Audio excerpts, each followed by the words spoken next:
Good evening. This is Crime Classics. I am Thomas Hyland with another true story of crime. Listen. That's the way Robby Boy Balfour walked across the room when he was angry. And this was one of the angriest days of his life. The object of his disaffection, a schoolteacher. And this is what Robby did. Hit the schoolteacher across the mouth with his leather glove, which was, in that day and age, a challenge to a duel. Not me, said the schoolteacher. Said Robby. Went Robby with his pistol. Tonight, my report to you on Robby Boy Balfour, how he wrecked a big prison's reputation. Crime Classics, a series of true crime stories taken from the records and newspapers of every land, from every time. Your host each week, Mr. Thomas Hyland, connoisseur of crime, student of violence, and teller of murders. Now, once again, Mr. Thomas Hyland.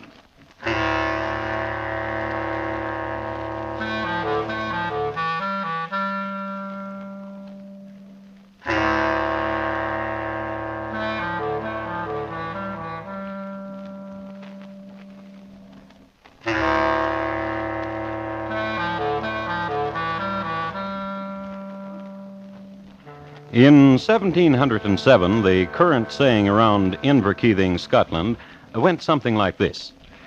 "'Tisn't it bad enough we suffered the Glencoe massacre? 'Tain't awful enough about the Darien scheme, but they had to go and join up with England and call us now the United Kingdom." Sentiments of the time among the kilted folk, whispers of bribery in the Scottish Parliament, threats of war, talk of open rebellion, a time of angers and furies. And between these passions, gentler ones. "'Tisn't bad enough we suffered the Glencoe massacre. 'Tain't awful enough... Hush, hush now, Robby boy. You're saying that so often, I'm wondering whether you believe it. I believe it plenty else. Why am I going away? Oh, Robby boy. Aye. Let's get to the parting.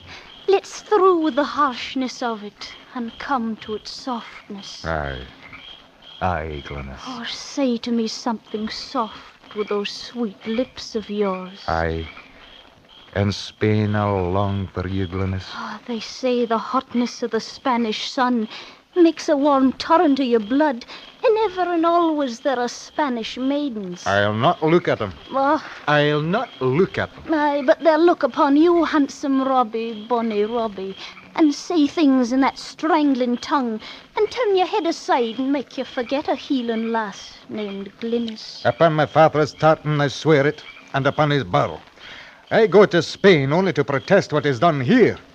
This exodus of the Scottish young men will show them true how we feel. Oh, I'm proud of you that you do not stoop to violence, that you do not stay to fight the English, but make witty protest by going away. They'll see. They'll see. Harsh again the conversation turns.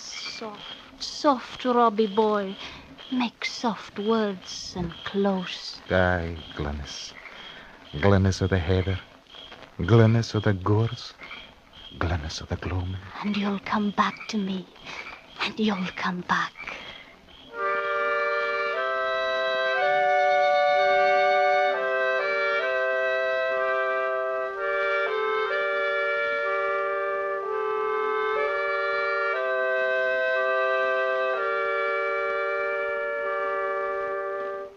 Robby Boy Balfour sailed away the next day, and some 43 days later he got to a city in Spain named Madrid, where he met some of his Scottish friends, and together they did protest Scotland's union with England. And at home, Glynis waited. She busied herself with spinning flax and arranging wildflowers and brief walks in solitude, the normal everyday things a girl did in Inverkeithing when her bonny was over the ocean. Then, on a day in April, an event in the village. Mr. Henry Stenhouse appeared. I'm the new schoolmaster, knowledgeable of books and syntax, excellent with arithmetic and the sciences. Certainly do I boast of my penmanship. For look, Oh, lovely.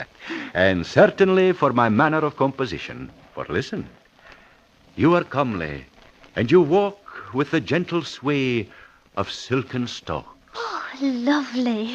And was taken to the hearts of the villagers, for many of them had told each other their need for learning and Mr. Stenhouse could fulfill it. So they gave him a celebration. "'Tis true, Mr. McPherson. The sum of the square of the other two is... Mr. Stenhouse! Mr. Stenhouse! Yes? May I speak with you for a moment? Of what? Of a favor to ask. Favors asked neath the moon are favors to become boon. Or so Radcliffe said, poet that he is. Oh, neath moon then, Mr. Stenhouse. Ah.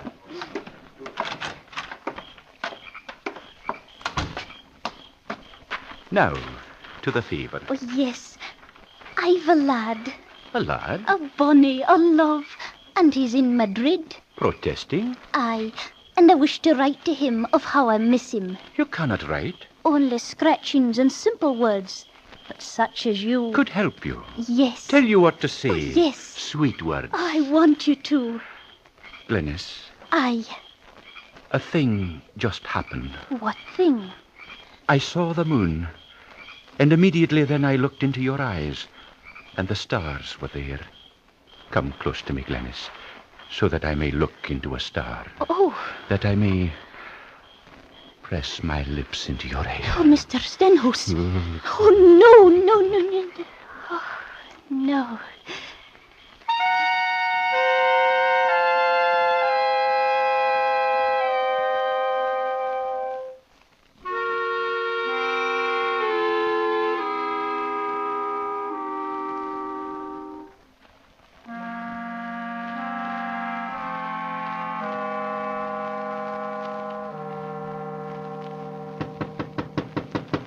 Come in.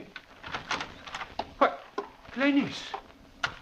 I thought it was my landlady with my evening gruel. I've come for the favor, Mr. Stenhouse. To write your love, your bonny. Aye. Then sit there.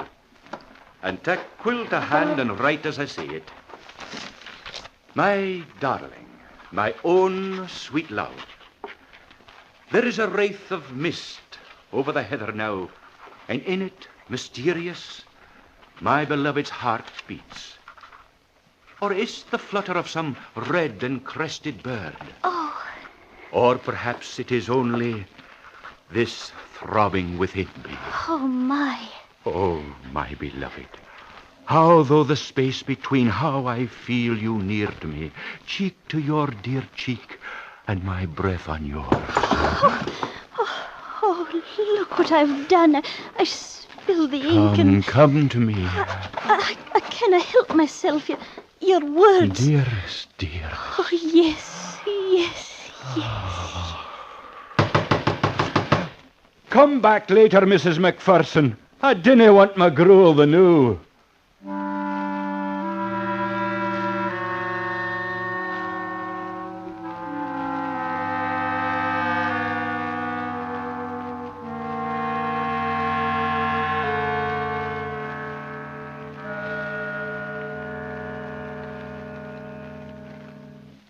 Yo te amo. What does that mean, lass? Being in a strange country and finding need to learn the language. I love you.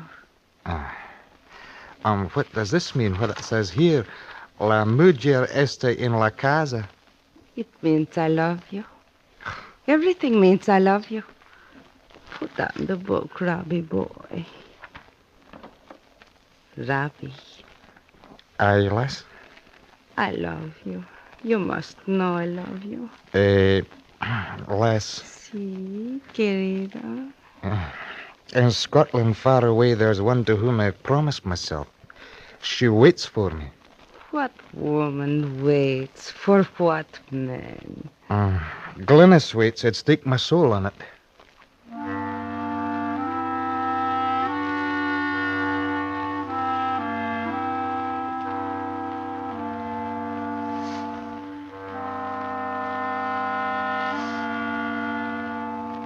And the days rolled into weeks, and the weeks into months. And in Inverkeithing, this was going on. Oh, how sweet you are, Henry. Oh, you've sweetened my life. While in Madrid, No, Pepita. and in Seville, Sorry. No, later, less. and in Barcelona, No, Rachel. No. and in Cuernavaca, a town in Andalusia famed for its beauties. Well, Well, no, I'm sorry, Madalena. I'm sorry, lass. No, I'm promised to another. Well, listen how things progressed in Inverkeithing. Glynis, I love thee. I've written it down and drawn a line beneath it and added it up and subtracted and added it again, and there is an answer to it all. I love thee. We'll wed. Yes. Oh, yes. There now. Oh, how happy can a maid be? Oh, Henry. Yes? Robby boy. What of him? Oh, what of him? What if he comes back? Oh, What if he comes back, Henry? he'll not come back.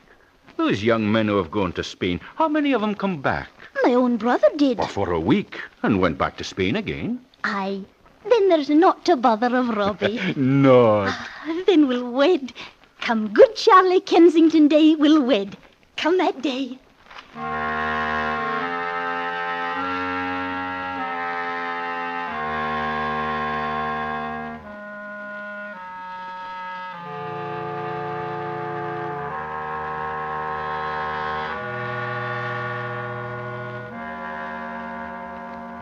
Making a vow like that, and not knowing that even as she said it, Robby boy Balfour was on the high seas, sick of Spain and sick with love for Glynis. And there was a good wind and a good sea, and swiftly sailed Robby into Scottish seas and friendly shores, and the remembered and loved weather of mists and leaden sky, away with the sun-drenched brightness of Hispaniola, on with the kilt and to horse. I'm home again. So ride me to Glynis, you bonny seed. Ride! Across moors and skirt the bogs, across glens, upland, and hooves on stone and field. And Robby boy was at the home of his beloved. Glynis! Glynis! Oh, the blush that comes to you. Oh, the blessed cheek, the softness. we put the pewter, Glynis? Who's he? Who's he? Robby, this is Henry. Henry. So that you'll know who I am, sir. So that there'll be no quibbling about it. I am the betrothed of Glynis. And when the sun comes up on good Charlie Kensington Day, we shall wed. Is this the truth, Glynis? Say it, lass. Tell me, is it truth or no? Is truth. And now, sir, we were discussing, Glynis and I, of the placing of the pewter, so... Sir, this mark upon the floor. I dare you to step over it. And if I do, there will be a duel? Aye. I do not wish to duel. Therefore, I'll not step over it. Sir, this bun block I put upon my shoulder. Knock it off. No, for I do not wish to duel. Then I'll put it down. And then this I do. My gauntlet in your face. You want me to duel? Not me. Sorry? Not me. Said Robby. Went Robby with his pistol.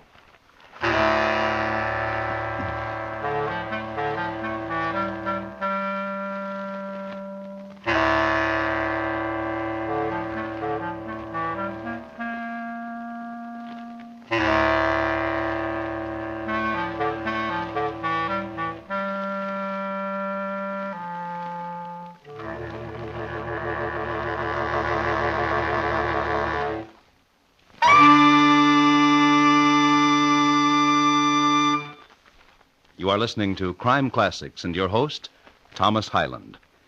No actors, no tricks, no special effects will be used in Night Watch, the new CBS radio thriller making its debut next Monday night on most of these same stations. Actual tape recordings are made at the scene of the exciting action met by a prowl car in its nightly rounds. These will be what you'll hear on Night Watch. A reporter and a police sergeant ride the Night Watch and bring out the authentic material you will hear. Night Watch, premiere next Monday night. And now, once again, Thomas Hyland in the second act of Crime Classics, and his report to you on Robby Boy Balfour, how he wrecked a big prison's reputation.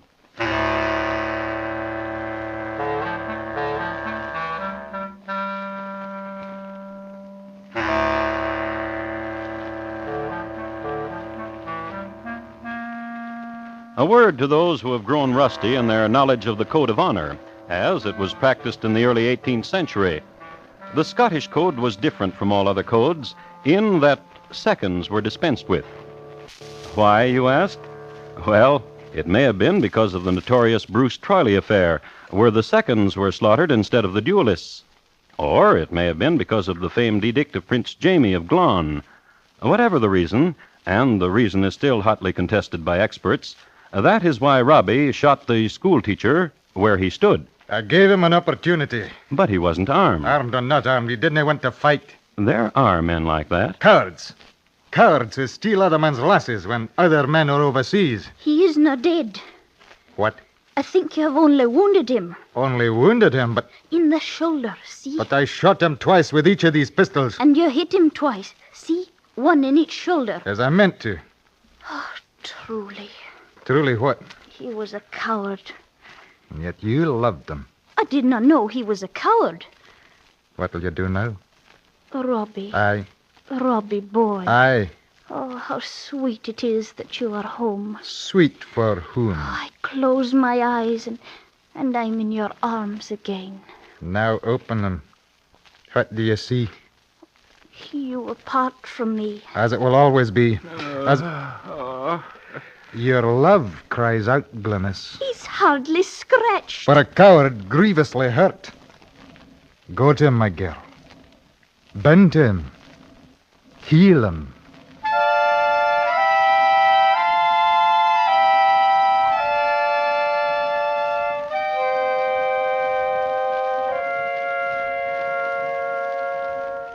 The power of public opinion in Inverkeithing was as strong then as it is now. A wedding day had been set on good Charlie Kensington's day, and a wedding there was. Glynis MacFarland and the schoolteacher Henry Stenhouse, the latter worthy on a litter. And what of Robby Boy Balfour? He was a hero, a man who had avenged his honor, who had come out of Spain unscathed by the dangers there, had come home to find his beloved in another's arms, and had known what to do. And now, at the schoolteacher's house, now that he had a wife... Spoon me my gruel, wife. Henry, Aye. it was forced upon us, you know. What was? Our marriage. The folk could not have tolerated the severing of our vows. I know it. The gruel, lass, that gruel. Henry, I cannot love a coward. I cannot. Oh, who else will you love? Him. Only him, Robby boy. Him. Glynis! Glynis, don't leave me! Glynis! Come back! Come back!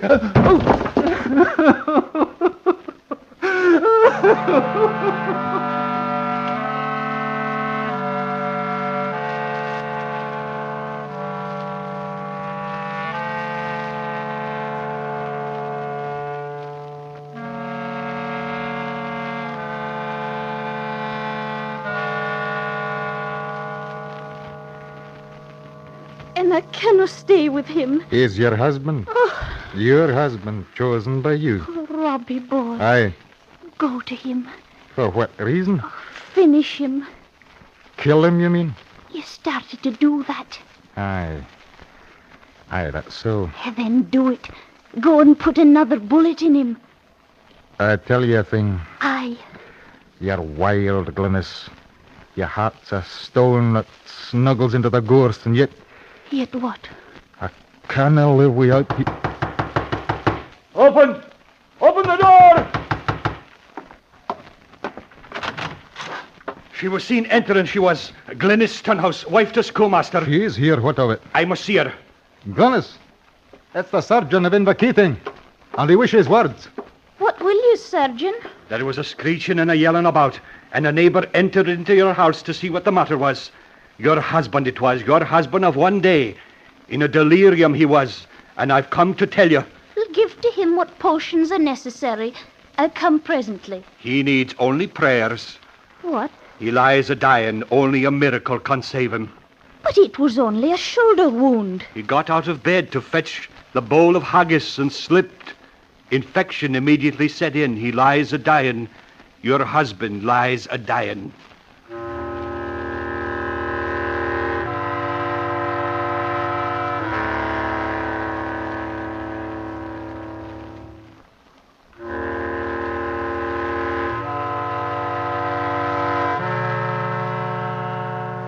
Now, this might have looked like a happy turn of fate for Glynis and Robby Boy. Oh, what a happy turn of fate this is for us. Glynis certainly thought so. Aye, it is. Robbie thought so, too. So, when Glynis went home to her husband... He are dying, Henry. Hold the quilt to me, Glynis, for I'm shivering. Twill do you good. The quilt will overheat you. While back at Robbie's house, he had some news. It's my duty to tell it to you, Robby boy, Robby lad. Tell me what, Judge? As judge of the county, I'm telling you what's true. Tell me what, Judge? Though we may admire you for what you done. Shooting Henry Stenhouse. Though we may admire you for defending your honor. There's a law, Robby boy. There's a law, Robby lad. What law? That death goes with death. What are you saying, Judge? That death goes with death. An English law. And now we're one with England, our law, too. If Henry Stenhouse dies, then he'll be dying of his wounds. If Henry Stenhouse dies, he'll be dying because you put them there. Therefore... You're standing trial for his dying. Oh, now out of my way, Judge. Oh, where are you going, Robby boy? Where are you going, Robby lad? To see the schoolmaster. Tell him a thing. Not to die? Not to die. So out of my way.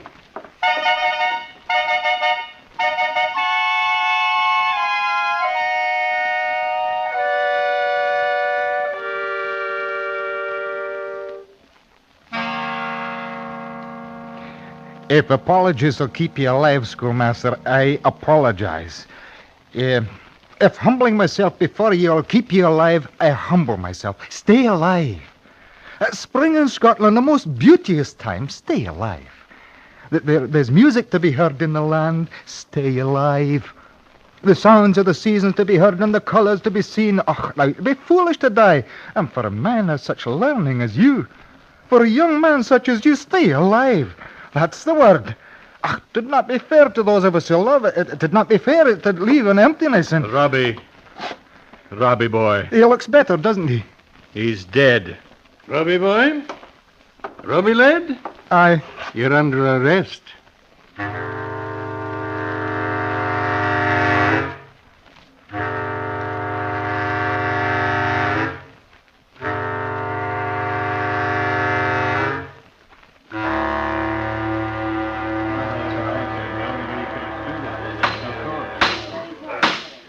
Robert Balfour, the jury, by the plurality of voices, having found it proven that you did discharge a pistol against Mr. Henry Stenhouse, and that Mr. Stenhouse did die within 2 days of the day he was wounded, then are you adjudged prisoner, and you will be beheaded at the Cross of Edinburgh on the 7th of May, 1710, and ordained of all your goods.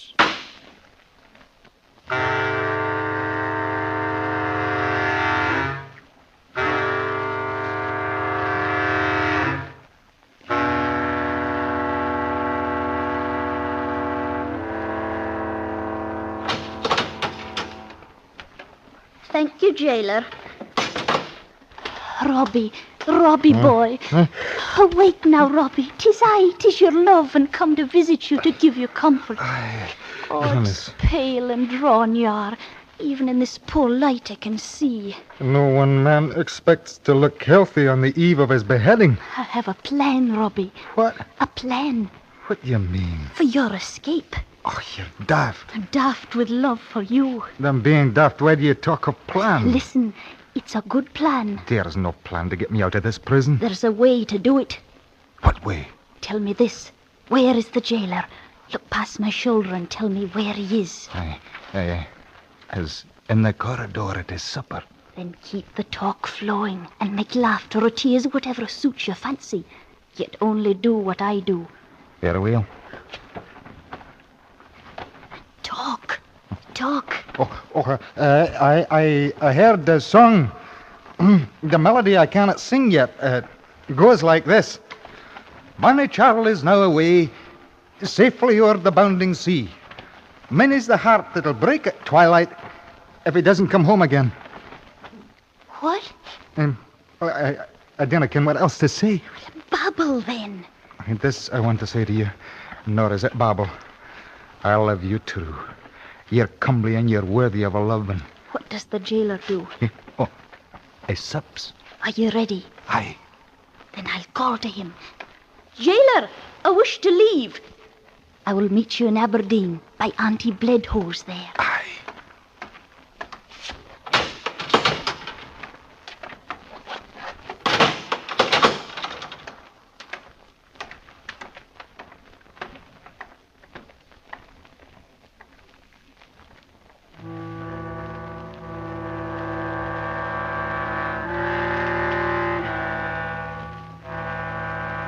Now, here's what happened.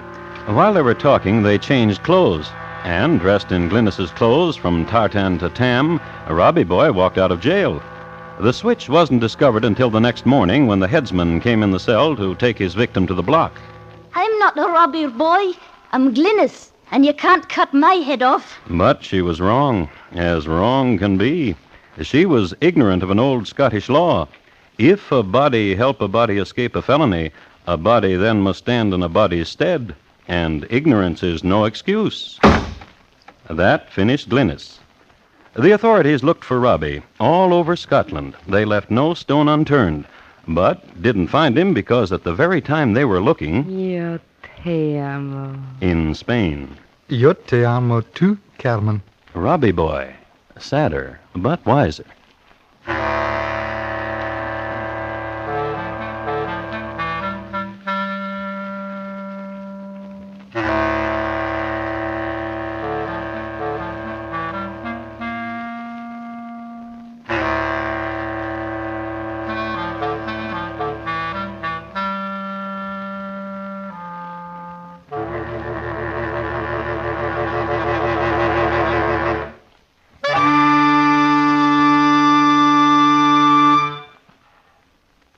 In just a moment, Thomas Hyland will tell you about next week's crime classic.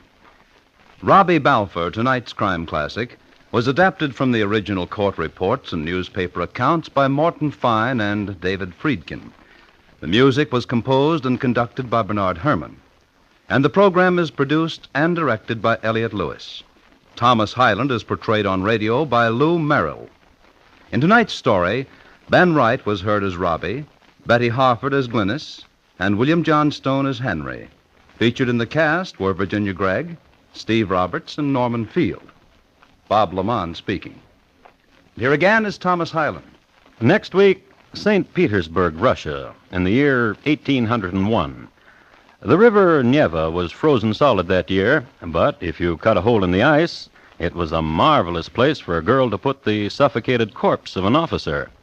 It's listed in my files as The General's Daughter, The Tsar's Lieutenant, and The Linen Closet, a Russian tragedy. Thank you. Good night.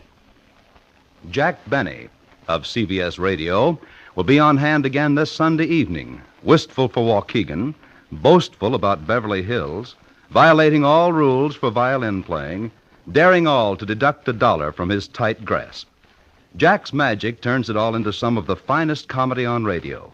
Be listening for our Jack Benny show this Sunday evening and share it with the whole family.